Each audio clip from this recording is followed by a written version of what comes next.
So today I take you over the best $900 gaming PC build you can do with the new Ryzen 5 1600X. So give this video a massive thumbs up, subscribe to the channel, and all the parts mentioned in this video will be linked in the description to Amazon US.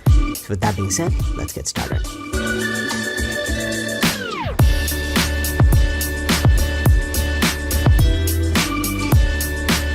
Hey, what's up guys, this is Yusuf here from TECHDROIDS and welcome back to a brand new video on the channel.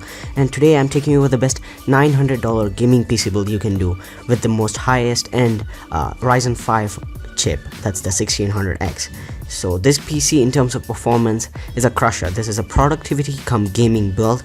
You can do stuff like video editing, streaming, rendering, and a whole lot of gaming on this build. In terms of gaming, you can expect 1080p ultra settings to 1440p medium settings gameplay in all modern AAA titles across the board, 1080p, 1440p, 60 FPS and more in all games such as GTA 5, Witcher 3, Battlefield 1, Assassin's Creed, and some other games that require a lot of power.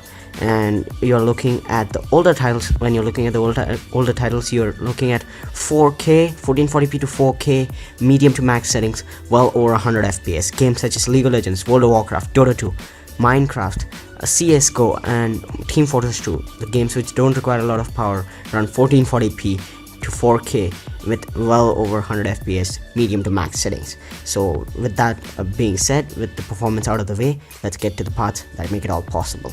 But before that, all the parts mentioned in this video are linked to Amazon US, and those are affiliate links. So if you buy from my links, it gives the channel a small kickback and helps me more, make more videos. So if you want to support the channel out, buy from those links.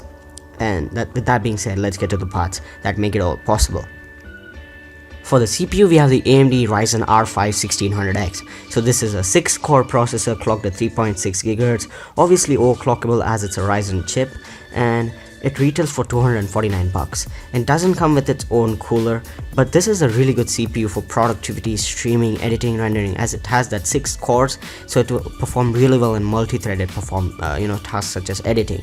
And single core performance is also really good, and it's equivalent or even better than the i5 6600K and also the i7 7700K. So it is equivalent to the 7700K and better than the 6600K. It's a really good CPU, 6 cores for only $249. So as it doesn't have a CPU, for the CPU cooler we have the Cooler Master Hyper 212 Evo with 4 heat pipes. This is the legendary classic CPU cooler. It's gonna keep the CPU cool as well as maintain some good noise levels. Its fans don't make a lot of noise when it's spinning even at high load, and it retails for only $25. And overclocking is also really good on this one, so you can overclock the CPU no problem to even 4 GHz and expect this CPU cooler to still perform really well. Next up, for the motherboard, we have the MSI B350M. The value on this thing is just really hard to beat.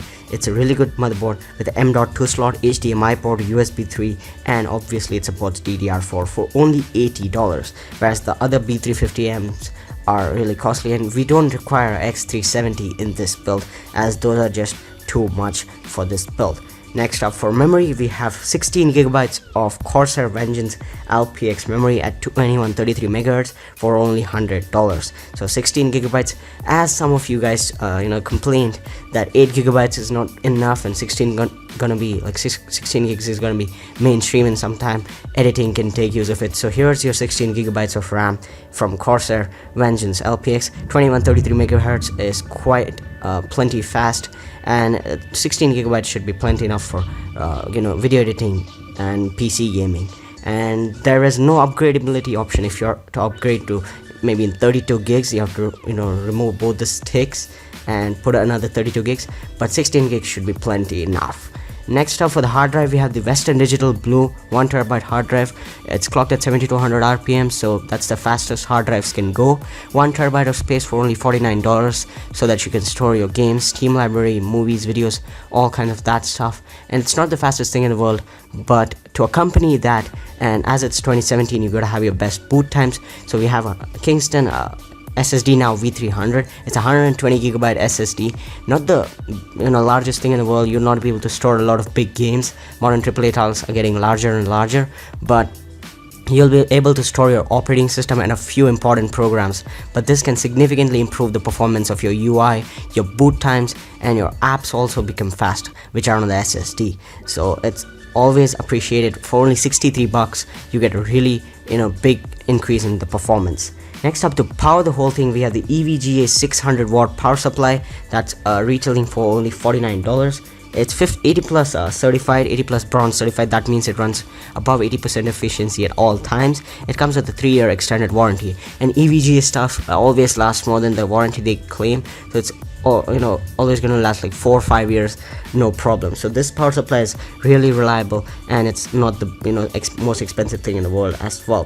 For the graphics card, we have the Gigabyte WindForce Gaming G1 RX 480 with 8 gigabytes of GDDR5 memory, clocked at 1290 megahertz. It comes with 3 display ports, 1 DVI and 1 HDMI. So DisplayPort 1.4 and HDMI 2.0 for 4K 60Hz output for only $249. Now there are cheap ones as well, but this card also looks good. It has LED lighting, so you have RGB LED lighting, 16.9 million colors, and it comes with their 2.0 cooling system, so it's really good. For only 249 bucks you get a solid graphics card that can perform really well.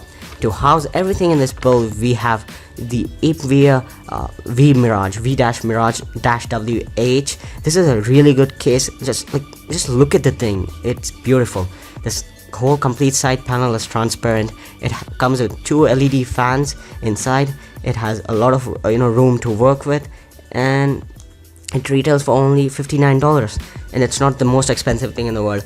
But yeah, it can be considered overkill to spend a lot of money on the case, but just look at the thing. It's just gorgeous in nature. It has front panel IO, as well as can help facilitate your cable management and liquid cooling. So one of the best cases you can get, which are looking good as well as perform good for the price. And that wraps up, guys, our $900 gaming PC build for the month of April 2017 and so on. So if you enjoyed this video, give this video a massive thumbs up. There's the other button next to that as well. If you didn't like it, hit that. Comment down below with whatever you want to. What do you think about this PC? Any other suggestions, feedback, and requests, anything? Everything is welcome down below in the comment section, and I am always there replying to you guys. So with that being said, this is Yusuf from TECHDROIDS, and I'll catch you guys in the next one. Thanks for watching. Peace.